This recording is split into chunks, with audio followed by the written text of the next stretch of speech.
A reminder of our top story today. The last wave of Azovstal evacuees reached safety, but Ukrainian fighters left inside say it's impossible to say if all civilians got out of the complex.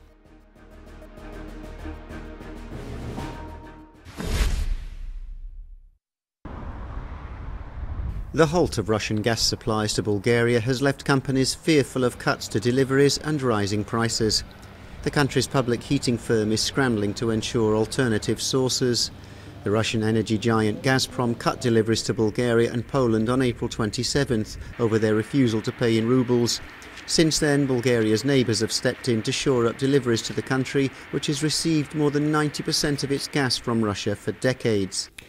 Със сигурност новината не беше приятна, въпреки че до голяма степен беше очаквана. It certainly wasn't good news, even though we were largely expecting it and had done a lot of work to prepare ourselves to ensure that we could switch to another fuel that our regulations allow us to use, like oil. The company can't continue to operate for more than 24 hours in the case of a complete shutdown of gas supplies. При спиране на подаването на газ. Bulgaria does at least hold some cards in its row with Gazprom. It allows transit of gas through pipelines to other countries such as Greece, Serbia and northern Macedonia. When Moscow goes to renew contracts with those nations, it will have to negotiate with Sofia.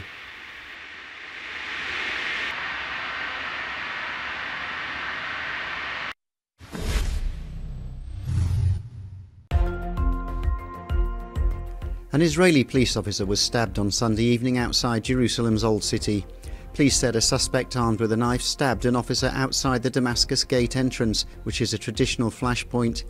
The officer suffered moderate injuries, and following last week's stabbing attack in which 3 people were killed, Israeli police say they've arrested 2 suspects.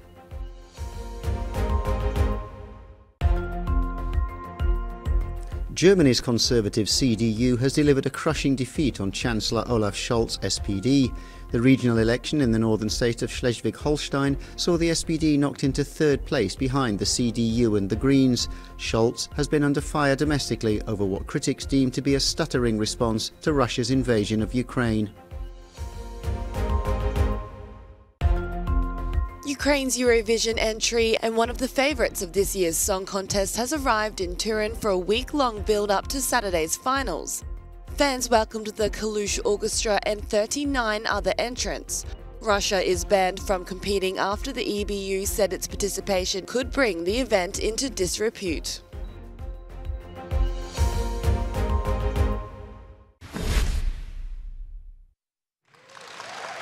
Hong Kong has a new leader to replace outgoing Chief Executive Carrie Lam.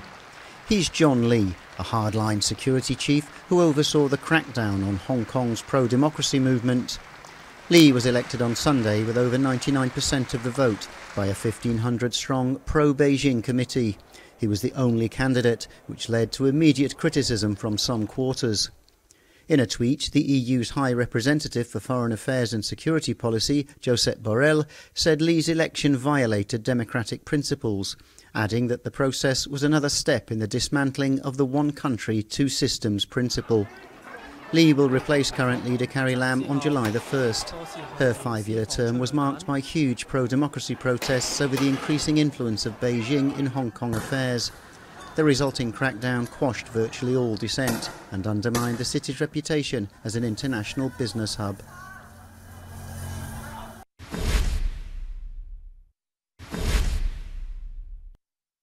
It's November 3rd, 1755. It's All Saints' Day in Lisbon, and the churches are full for the morning services. Suddenly, the earth begins to shake and buildings begin to collapse. Then fires, fueled by candles on the altars, and finally a tsunami hits from the seaside. More than 260 years later, it's possible to take a trip back in time to the day the world witnessed one of the most devastating natural disasters ever.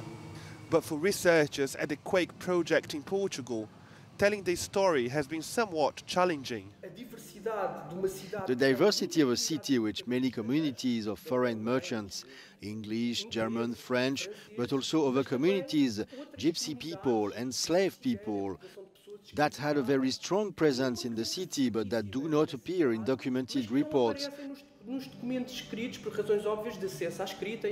new Lisbon Earthquake Center proposes a trip back in time to learn more about the 1755 earthquake, the Age of Enlightenment, the city back then, and most importantly, for visitors to be better prepared for a future earthquake. I think that I, as most Lisbon residents, we live with the idea that this can happen again one day, and this worries and scares us. One of the objectives of the quake here is for visitors to leave a bit more conscious of it and what can be done to be prepared for it. Lisbon is built on the ruins of a city that almost disappeared during that earthquake. Symbols in the capital, witnesses of that tragic day, keep the memories of that tragic event alive.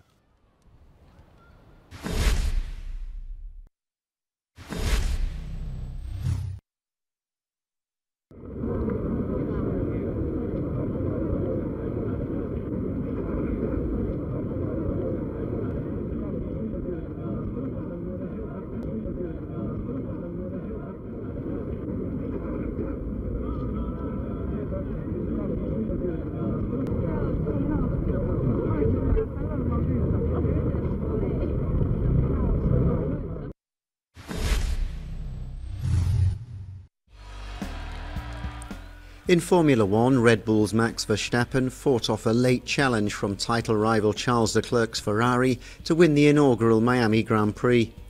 The Belgian, who races under the Dutch flag, settled into what looked like an easy win after he overtook Leclerc early on in the race. But a late safety car brought the two together in a restart with 10 laps to go. Leclerc from Monaco gave it his all over the next 5 laps to pass his rival, but was unable to break through. But Verstappen's win still leaves him 19 points behind Leclerc in the overall driver rankings, where he sits in second place ahead of fellow Red Bull driver Sergio Perez in third.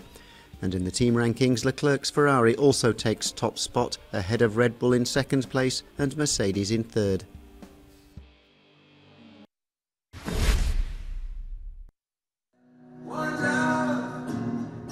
Swapping open-air football stadiums packed with thousands of people for an intimate acoustic jam at Kyiv metro station.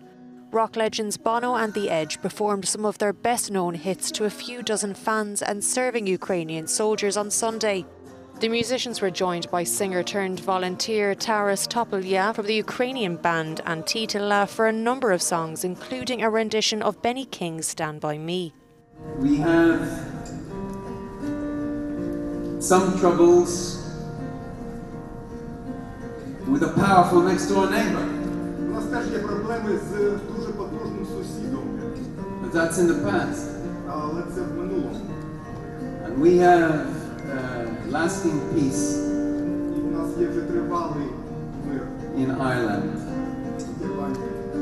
And we pray that you will enjoy some of that peace soon in Ukraine.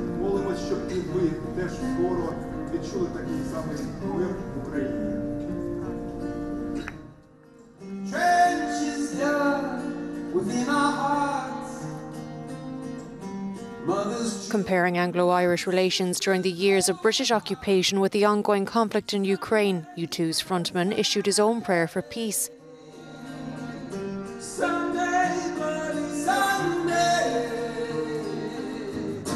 The band's one-hour performance came as air raid sirens sounded in the Ukrainian capital.